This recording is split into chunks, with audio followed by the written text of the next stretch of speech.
Welcome to Nasdaq Trade Talks. I'm Jill Malandrino, Global Markets Reporter at Nasdaq. Joining us for this segment, we have Jon Maier, Chief Investment Officer at Global X, to discuss this recession that has yet to materialize, an outlook for the back half of the year. John, it's great to see you as always. Welcome back to Trade Talks. Thanks for having me. And you know what? For the better part of the last 2 years, we've been talking about this recession that has yet to materialize. What do you think has changed over the past couple of years, and why do you think it never came to be?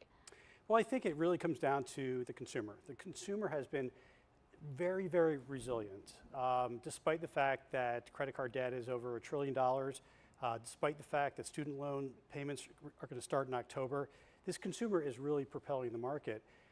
And more recent actions by Fitch downgrading US Treasuries, increasing rates, banks being downgraded, that is doing some of the Fed's work for them, increasing rates, but that's a more recent event. But I think the consumer is really strong. The labor market is really strong. These things are helping us get to a soft landing that nobody thought was possible, which is pretty wild. Do you think disinflation has been somewhat orderly? It has been orderly, and in certain areas there hasn't been disinflation. For example, housing has certainly been a sticking point for the Fed. The Fed, I believe, is talking about that today. Housing prices are high, and obviously mortgage rates are high. So affordability is certainly going down, but the supply is so low. And that's why you're seeing some of these construction stocks do very well, because there's no supply. Right. I mean, why would you move if you're sub 4% unless there's a reason, or you have to? I mean, nothing's moving on the market.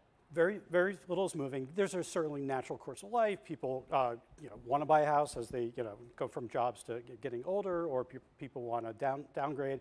But that happens over time. Right now, the markets are pretty frozen. Yeah, they are. Well, what do you think about, we're in August trade. We were saying it before we came on air. It feels like August. It's kind of out of earnings, really not much going on in terms of economic data. I mean, it'll really start to heat up again as we get into September. What do you think? Are we range bound? Do you think we'll see some more volatility? So August is typically a slow month, a slow to down month, and you typically see September and October not being great months for the market. So I do believe that we will be range bound. And that's certainly good for certain types of products. Covered call type of instruments are really benefit from that range bound market. So I do believe we will be range bound, data dependent, of course. I also think the markets want to see some expansion of breadth as well, because the narrative has been, yes, the indexes, especially the Nasdaq 100, up over 30% or so on the year, but it's been a handful of stocks. So I'm sure you're going to be looking for the expansion of breadth there. Yeah, well, the AI has really driven that. Right. Some of these big big tech companies have large access to data. And I think the market is trying to figure out how AI is going to be filtrated through the rest of the economy. And I think AI really is a story of improved efficiency over time. And that will affect many different industries. What we are seeing from the latest earnings reports and last quarter's earnings, that CapEx is really strong. So companies are investing in themselves, which is really important. And it's unusual when you're seeing an earnings recession. We're coming out of an earnings recession, right, and the CapEx cycle being so strong. That's an unusual situation.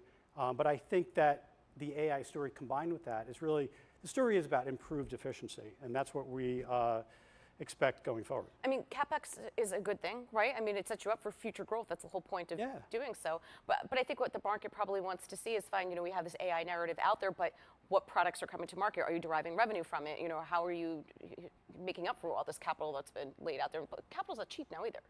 No, if you think about it, the labor market is very tight. So companies are, how can I improve my efficiency over the next 10 years?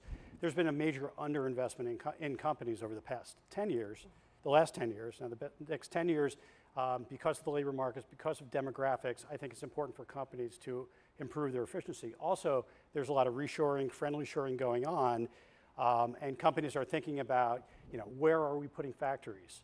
And what different programs can we leverage that are coming out of the government as well? And that is all leading to this CapEx cycle. All right, John, appreciate the insight. Thanks for joining us on Trade Talks. And thanks for joining me. I'm Jill Malandrino, Global Markets Reporter at Nasdaq.